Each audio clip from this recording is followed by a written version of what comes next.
All right, welcome back. We continue here with the Bordas and Bordas hotline of the Ireland Sports Call. You see the number, give it a shout. I just want to throw this out before I do anything else. We talked a lot about football, some great games today, but Garrett Cole completed a 20-win season for himself. Not only that, 326 strikeouts, one of the biggest totals in the history of the game, the lowest ERA of any pitcher in the American League. And listen to this. In his last 16 decisions, 16-0 with a 178 ERA and 22 starts, 16-0. He's going to win the Cy Young. He deserves it. He's going to cash in big time as well. And that could have been a Pittsburgh Pirate, but they didn't want to deal with him and he didn't want to deal with them. So that's what you got with that one.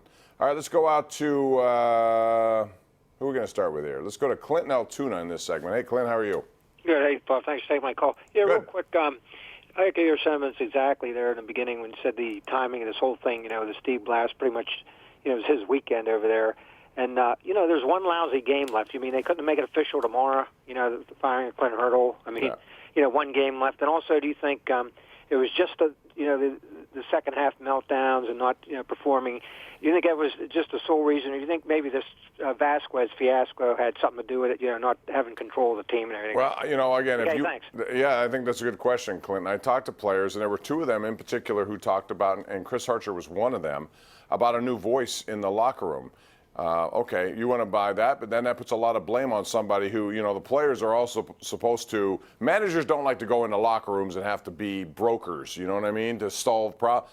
They're supposed to be, and maybe this clubhouse needs more veteran players, guys who've been around, who will make other people answer to, the group. I'm not sure what that is, but I'm not going to sit here and blame him for what Vasquez did. That's a criminal situation.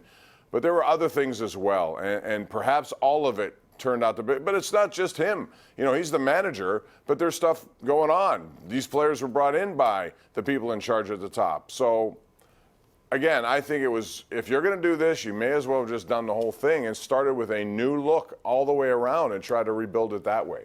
So we'll see what they do. And like I said, I don't know what timetable they have on a manager hire, but to me, they should take their time and look all throughout this country to find the best guy who would be, and regardless of what that guy demands in terms of money. But I don't think they'll do that. Let's go to Sean in the North Hills. Sean, how are you? Hi, Bob. What's up? Your point about Garrett Cole is the key. If he was from Houston originally, is going to look at the cash in, he's never going to be considered for Pittsburgh. We can't be considered against large market teams. We have to be considered against Tampa, Cleveland, and Milwaukee. And Oakland. We fail. Yeah, and we fail because we can't deliver players. Well, it's also drafting and development. More than anything, if those other teams that you mentioned, Oakland and Tampa did not spend much more, if any, than the Pittsburgh Pirates. They didn't.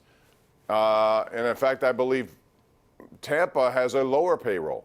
But that goes to show you what they've done with the people that they draft and develop. And if you're not going to spend, fine.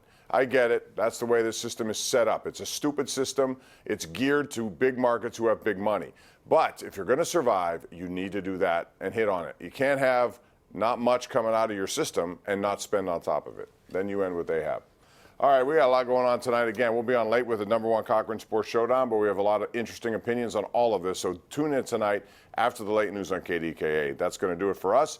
We'll be back here tomorrow actually, we won't tomorrow. There's the Steeler game with the Bengals, so we'll see you on Tuesday to talk about that. Join us for the Showdown, KDKA, and thanks for joining us tonight. I'm Bob Pompeani. I hope you have a wonderful week.